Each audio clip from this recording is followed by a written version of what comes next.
Joining us now, Democratic Senator Tammy Duckworth of Illinois. She's a member of the Armed Services, Foreign Relations, Veterans Affairs, and Commerce Committees.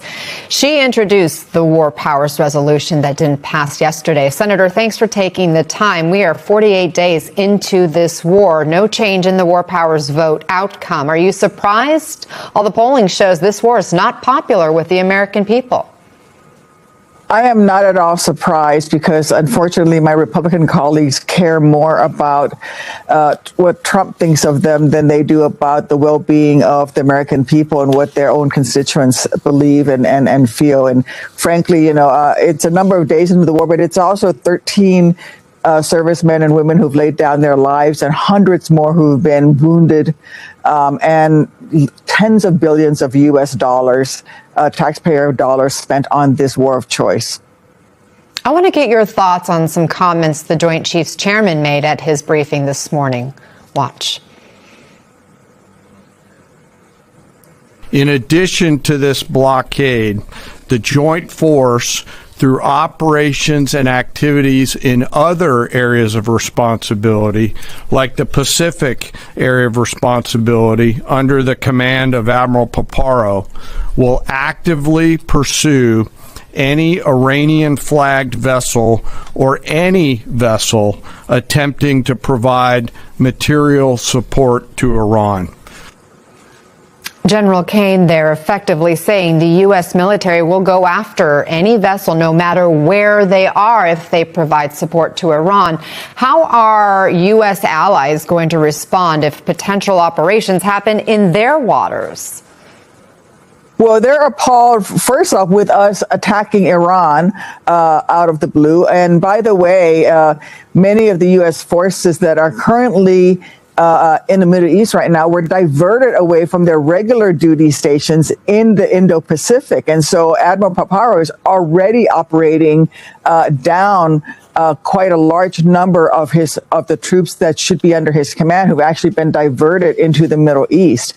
What we have here is a president who has pursued a war without thorough planning, has no idea what the end state is, and has shifting positions on whether or not this war is over. Has he achieved his objective? What exactly is that objective? One of the latest things that he said is that his objective is to open the Strait of Hormuz. Guess what? The Strait of Hormuz was already open before he attacked Iran. He has said he wants regime change, but he didn't explain to the American people that regime change was for the worse. We now have a worse Ayatollah in Iran than that we had in the first place. This is an incoherent war that Trump cannot justify.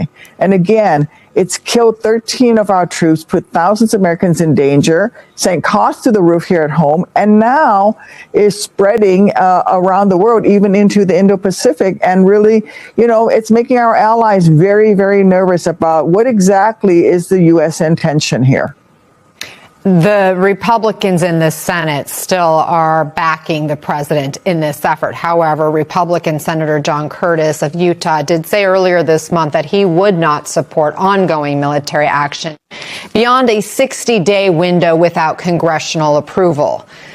Look, 60 days would be after the initial ceasefire deadline, and the president can extend the deadline 30 days, citing national security. Are you concerned what could happen if Congress waits to act?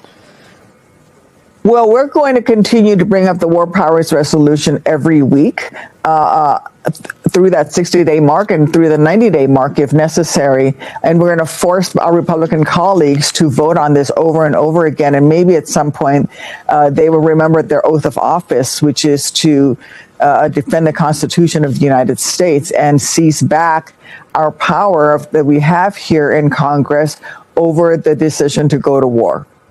When you talk about bringing back that power, what is the answer? Where's the off-ramp? How does the U.S. get out of this war?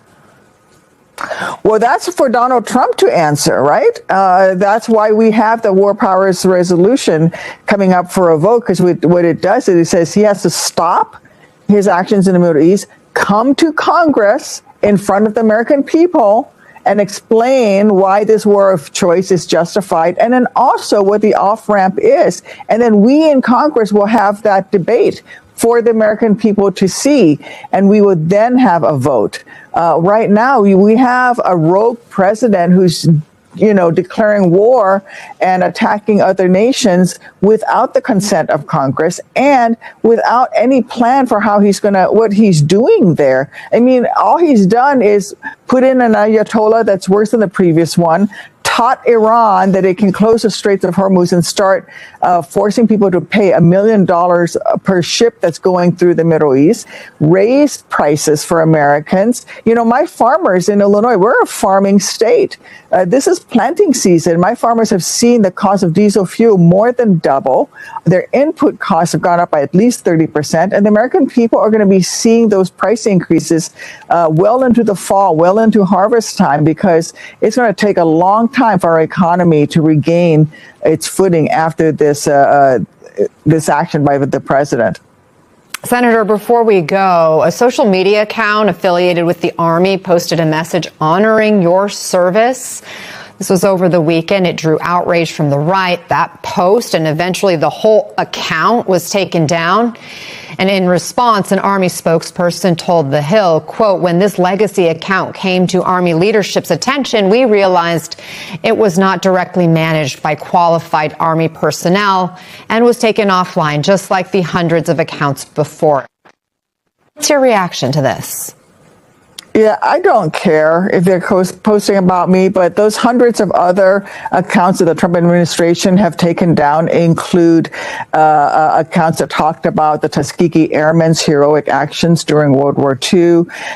There was a page that talked about the Nisei Battalion, the 100th Battalion, the most decorated Army unit in Army history, Japanese Americans. This administration continues to try to politicize our military and erase the service of women and people of color. So, look, instead of politicizing our military, I wish Driscoll would focus on his job, making sure that he protects our soldiers and running the Army. And frankly, the Secretary should be working overtime to ensure the safety of shared airspace between Army and civilian aircraft, so we don't have another horrific crash like we did here in the capital region.